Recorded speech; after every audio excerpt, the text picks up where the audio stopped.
At precisely the moment Operation Roaring Lion began, on the morning of Saturday, February 28, 2026, Israeli Air Force fighter jets were already in Iranian airspace. They had been there for minutes, undetected.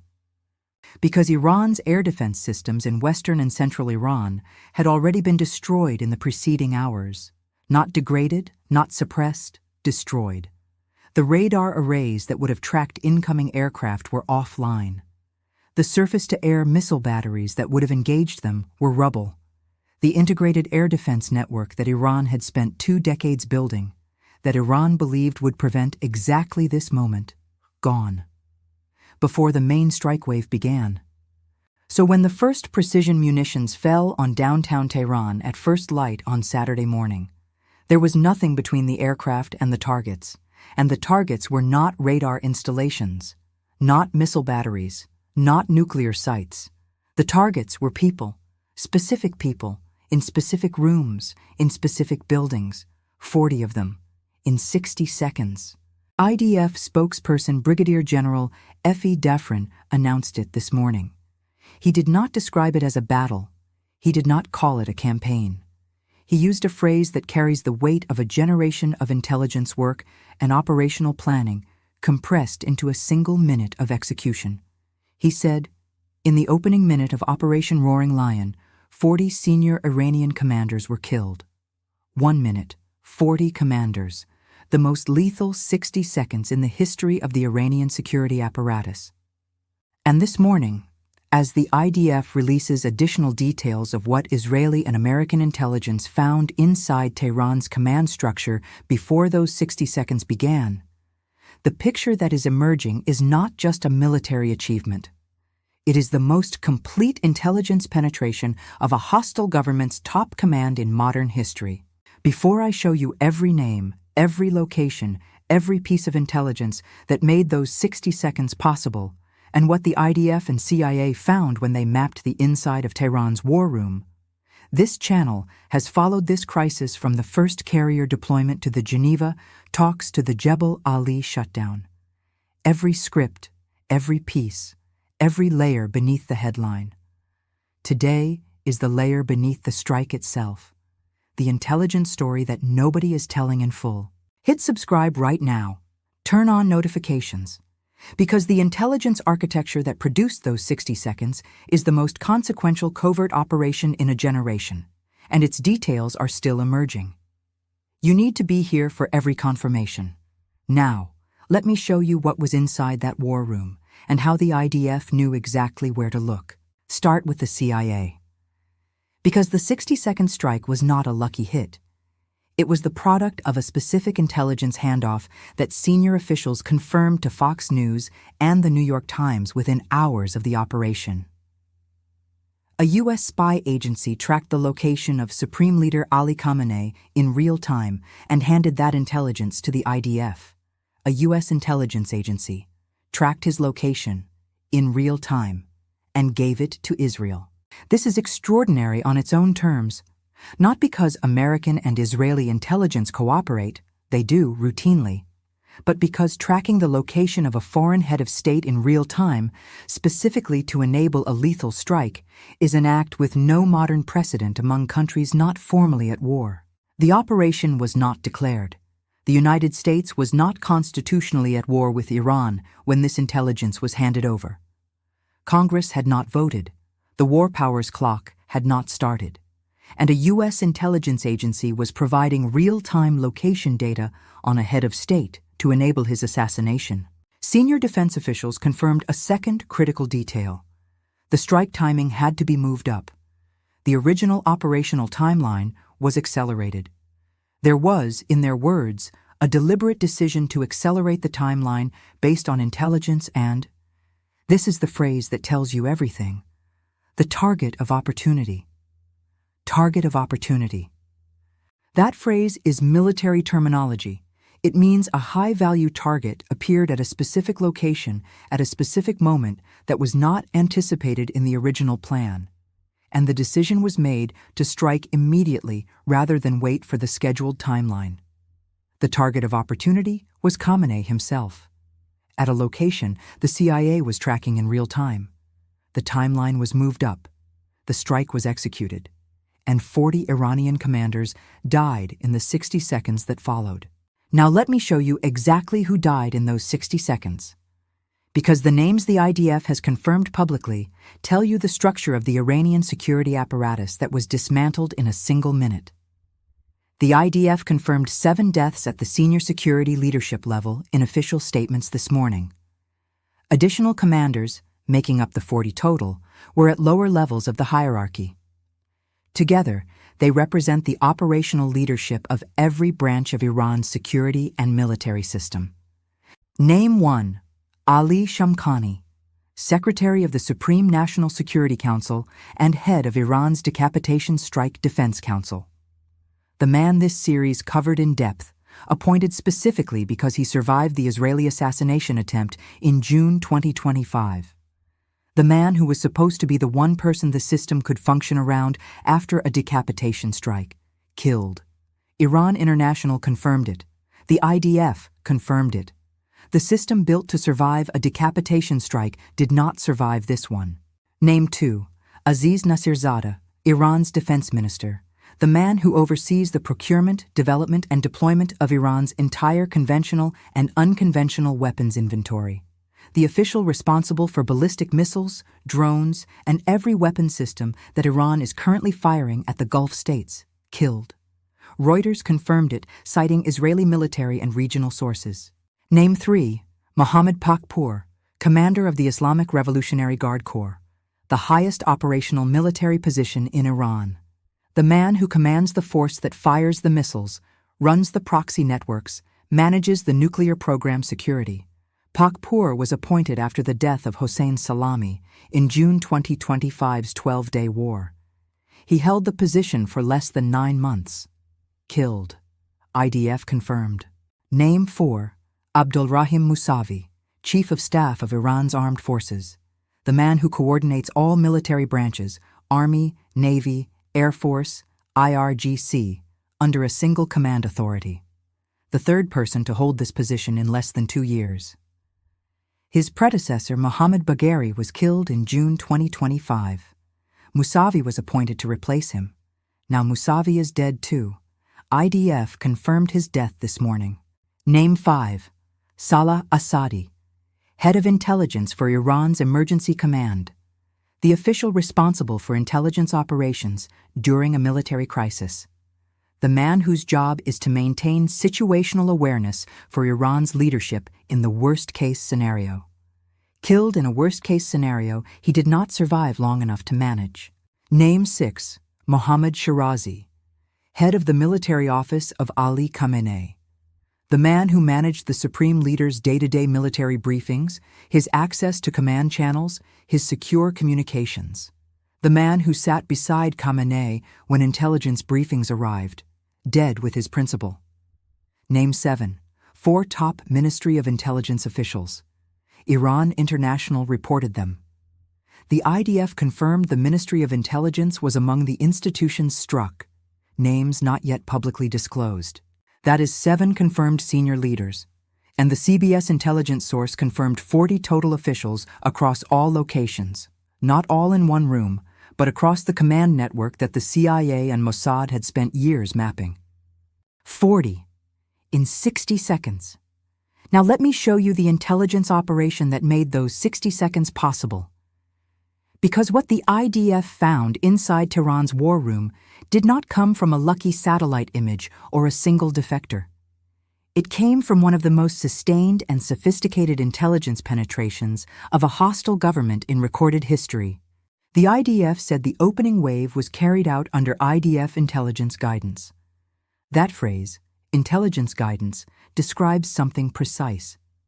It means that every aircraft that dropped a munition on a specific target in the 60-second window had real-time confirmation that the target was where the intelligence said it would be, not general targeting data from a day-old map. Real-time confirmation, live intelligence, updated in the seconds before the munitions were released. That level of real-time intelligence requires multiple simultaneous streams. Signals intelligence, monitoring Iran's military communications networks to track where commanders are sending messages from. Human intelligence, sources inside the Iranian security apparatus who can confirm the physical location of specific individuals. Technical intelligence, the kind of tracking that the CIA confirmed it was conducting on Khamenei's location. And it requires something more. It requires the patience to map the Iranian command structure in enough detail to know not just where one person was, but where 40 people would be simultaneously on a specific morning. Senior defense officials told Fox News that 5 to 10 top Iranian leaders were confirmed at a compound in downtown Tehran on Saturday morning. Not a military base, a compound in the city. The kind of location that suggests a meeting, a scheduled gathering of senior officials for a briefing, a coordination session, a regular command review. Iran's security apparatus held regular command meetings.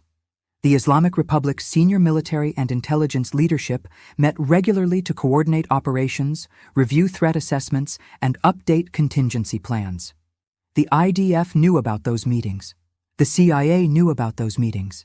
And the intelligence had penetrated deeply enough to know that on the morning of February 28th, when the diplomatic deadline had expired, when the carriers were in position, when the F-22s were on the runway, a specific gathering would occur at a specific location in downtown Tehran. The target of opportunity was not random.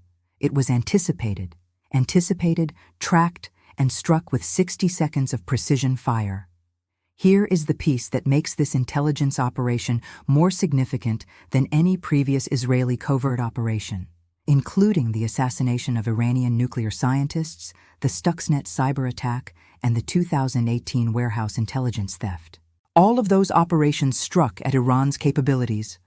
The scientists who were killed could be replaced, eventually. The centrifuges that Stuxnet damaged were rebuilt. The nuclear secrets in the warehouse were copied but not destroyed. The 60-second strike struck at Iran's institutional memory. Abdolrahim Mousavi had spent decades accumulating knowledge of Iran's military architecture, its vulnerabilities, its backup systems, its emergency protocols. He knew which units could be trusted in a crisis and which commanders had political complications. He knew the real state of every weapon system, not the official briefing, the real state. That knowledge died with him. Mohammad Pakpour had personally directed the IRGC's operational response to June 2025's strikes. He had assessed what worked and what didn't. He had rebuilt the command relationships that were severed when Salami was killed. He had spent 9 months learning from the 12-day war's failures. That institutional learning died with him.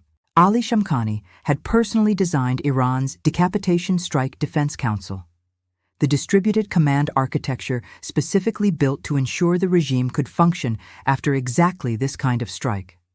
He knew where every backup node was. He knew every protocol. He knew every redundancy. That design knowledge died with him.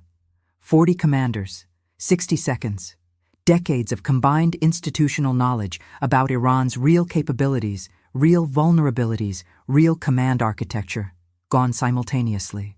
The IDF didn't just kill 40 people, it deleted the operating manual of the Iranian security state.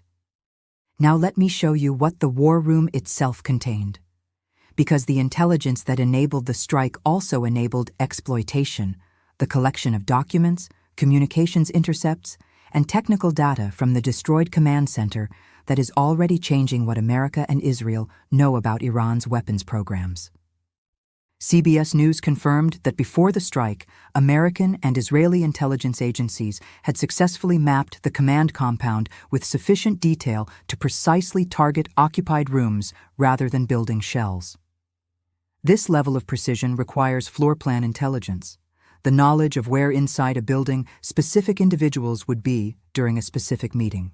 Floor plan intelligence comes from one of 3 sources: technical penetration, sensors planted inside the structure; human penetration, a source who attended similar meetings and reported the physical layout and seating arrangements; or signals intelligence, the interception and analysis of communications from inside the building that over time allows analysts to model the physical layout from the pattern of transmission sources. The CIA and Mossad used all three. The compound in downtown Tehran was not a mystery to Western intelligence. It was a known facility, monitored, mapped, its occupants' movements tracked over months. And what the initial bomb damage assessment revealed, the first post-strike intelligence review of what was inside, is still being processed. But senior officials briefing reporters on background described finding the following: operational orders for the ongoing missile campaign against Israel and the Gulf states, issued before the strike began, signed by commanders who are now dead. The missile campaign is executing pre-issued orders from a command structure that no longer exists. Coordination files linking Iran's IRGC with Hezbollah, the Houthis, Kataib Hezbollah, and Hamas. Not the general coordination that intelligence agencies have known about for years. The specific operational protocols, code words, communication frequencies, backup contact systems, that the proxy network uses when Iran's primary command structure is compromised. Those backup protocols are now in Israeli and American hands. And one more detail. The Times of Israel reported that 7 members of Iran's top security leadership were gathered at one location in Tehran when the strike happened. 7 senior leaders in one building at one time. The question that every intelligence analyst is now asking is, why? Why were 7 of Iran's most important security officials in one building at one moment? After the June 2025 strikes killed 4 of their predecessors. After Ali Shamkhani spent 9 months building a distributed command architecture specifically to ensure this could never happen? The answer, and this is the buried clause that changes everything, is that the meeting was called by Khamenei himself. Khamenei convened his senior security council the morning the strikes began because he had intelligence that an American-Israeli operation was imminent. He gathered his commanders to coordinate the response. He gathered them to the same location, where the CIA was tracking him in real time. The gathering that was supposed to coordinate Iran's defense became the target. Now let me show you what happened in the second wave. Because the 60-second first strike was not the end of the operation. It was the beginning. And the second wave tells you the full scope of what Operation Roaring Lion is designed to achieve. IDF spokesperson Defrin announced this morning that Israel has struck targets in the heart of Tehran, not the outskirts, the heart, the capital city, the symbolic and political center of the Islamic Republic. He said, "We are paving the way to the heart of Iran." Over the past day, the IAF struck to establish aerial superiority and pave the path to Tehran. The first wave destroyed radar and anti-aircraft defenses. The second wave targeted Iran's ballistic missile apparatus, the launch sites, the storage facilities, the maintenance infrastructure, the command and control nodes that allow Iran's missile forces to operate as a coordinated system. More than 200 aircraft struck 500 targets in the first day of operations alone. 200 aircraft, 500 targets. One day. For context, the entire Operation Midnight Hammer in June 2025, which was itself described as the most complex air operation against Iran since the Iranian Revolution, involved approximately 200 aircraft striking a smaller target set over a single night. Operation Roaring Lion has already surpassed that on day 1. And the IDF has announced it is entering day 2 with continued strikes in the heart of Tehran. The IDF also reported something that reveals the depth of the air superiority that was established before the first bomb fell on the command compound. It said Israeli jets bombed an F-4 and an F-5 fighter jet preparing to take off from an Iranian runway. The jets were on the runway. Iran was trying to get aircraft airborne to respond to the strikes. And Israel bombed them before they could lift off. Iran's Air Force, already decimated by June 2025 strikes, attempted to scramble defensive aircraft, and Israel hit them on the ground, before takeoff, in real time. This is what established aerial superiority looks like from the outside. Iran cannot fly, cannot intercept, cannot scramble.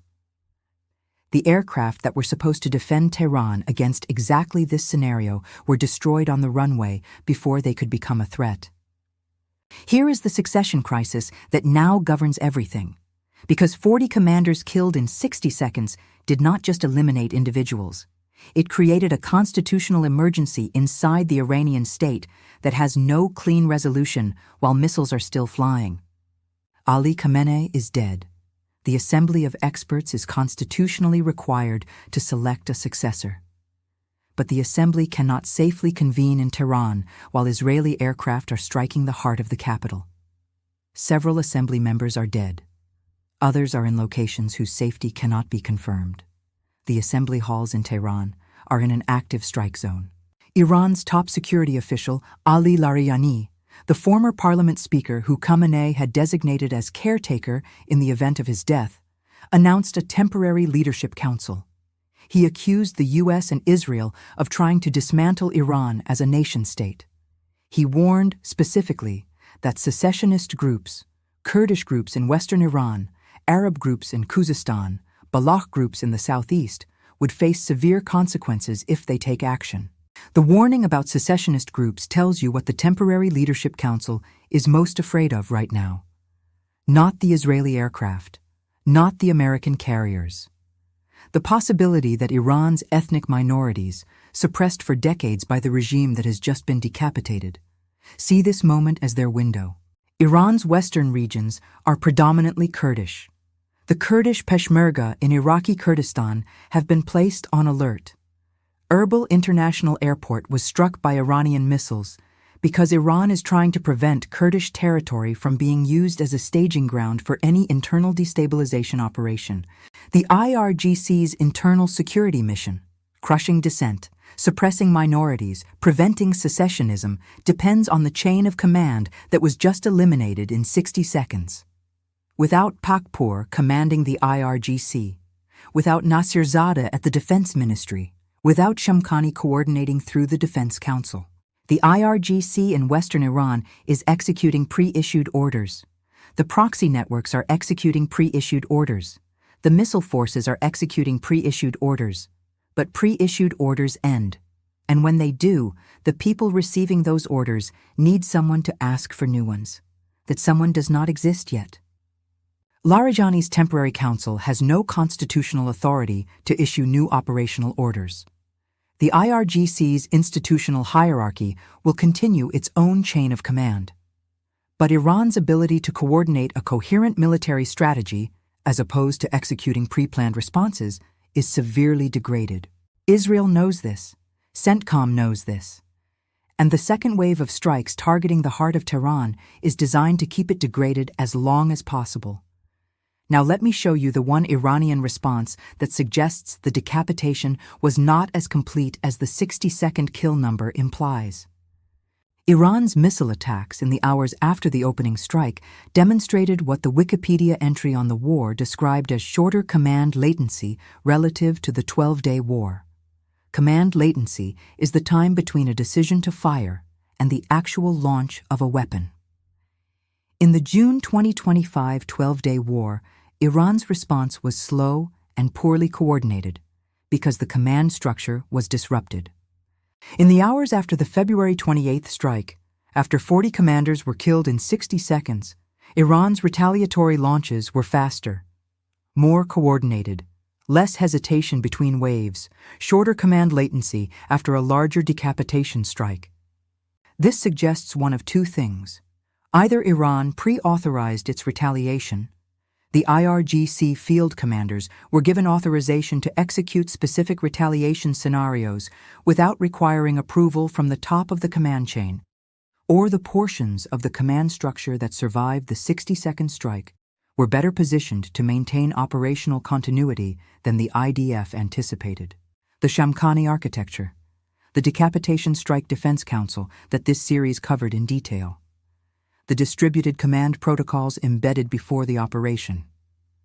Shamkhani is dead, but the protocols he embedded may have survived him. This is what Ali Larijani's Temporary Leadership Council announcement actually tells you. The Islamic Republic did not collapse in 60 seconds. It reorganized, imperfectly, partially, without constitutional legitimacy. But it reorganized. And Iran International reported that Araghchi, Iran's foreign minister, the man who flew to Geneva 3 times, the man who said the deal was within reach, is apparently safe. Araghchi has not been confirmed among the dead. He is believed to be operating from a location outside Tehran, which means that somewhere, not in the war room that burned on Saturday morning, Iran still has a diplomat, still has someone who can speak to the outside world, still has someone who can, if the political will exists, pick up the phone. Whether the political will exists, after 40 commanders killed in 60 seconds, after Khamenei's family dead, after 40 days of mourning declared, is the question that will determine whether this war ends in weeks or transforms into something that lasts years. Here is what Brigadier General Defrin said that contains the entire Israeli strategic objective in one sentence. He said, "We are acting to remove an existential threat, not degrade, not deter, remove, existential threat, remove." The phrase connects directly to the language IDF Chief of Staff Zamir used when he told American commanders that Israel wants to strike Iran in a way that makes it incapable of retaliating. Not deterred, incapable. Remove the existential threat. Make Iran incapable of retaliation. These are not the objectives of a punitive strike or a warning shot. These are the objectives of a campaign designed to transform the strategic reality of the Middle East permanently. Israel has framed this operation internally to its own public and to every government receiving the IDF spokesperson's briefings as the final resolution of a conflict that has been building since 1985. The proxy wars, the nuclear program, the ballistic missiles, the October 7th attack. All of it in Israel's framing, traceable to a single decision-making structure in Tehran, a structure that, for 40 seconds on Saturday morning, gathered itself in one building in downtown Tehran, and was struck. The 40 commanders who died in those 60 seconds were not chosen randomly. They were the people who made the decisions, who signed the orders, who authorized the operations, who sat in the meetings where the decision was made to keep enriching uranium, to fund Hezbollah, to authorize October 7th, to fire 137 missiles at Dubai, to threaten every commercial vessel in the Strait of Hormuz. They are dead. The decisions they would have made next week, about Iran's nuclear program, about the next wave of proxy attacks, about whether to close the strait, died with them. That is what the IDF found inside Tehran's war room. Not documents, not plans, not weapons, the people who would have used them. Here is where everything stands on March 1st, 2026. 40 Iranian commanders killed in 60 seconds in the opening minute of Operation Roaring Lion. 7 confirmed at senior security leadership level.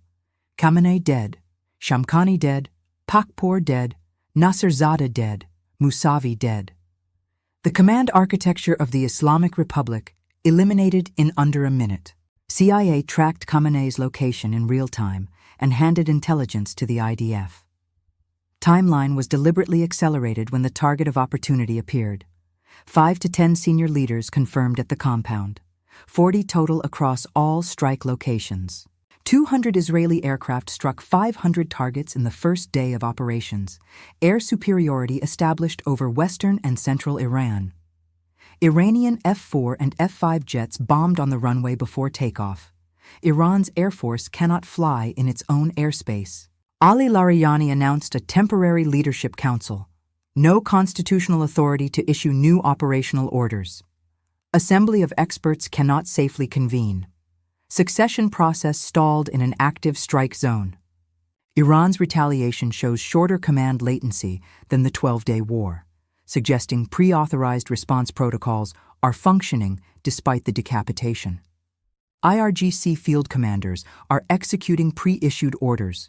The system is damaged, but not stopped. Araghchi is believed to be alive, operating from outside Tehran, still a diplomat, still theoretically a channel. And CENTCOM has been instructed to dismantle the Iranian regime's security apparatus, not just strike it. Dismantle it. This channel covered every step of the road that led here. The carriers, the F-22s, the bunkers, the IAEA gap, the oil tankers, the mountain, the Geneva talks that produced no breakthrough, the deadline that expired, the big decision that Trump called not easy. The decision was made. The operation launched. And in 60 seconds on Saturday morning, 40 commanders who were supposed to prevent exactly this scenario were killed in the war room they had gathered to defend. The IDF said it is paving the way to the heart of Iran. They have already reached it. I will be here for every development, every confirmed death, every intelligence disclosure, every succession announcement, every missile launch and every intercept, every signal from Araghchi or Larijani that tells you whether there is still a diplomatic channel inside the war. This channel has been the place where the full picture was assembled from the beginning. Hit subscribe, turn on notifications, the war room is burning, the war is not over.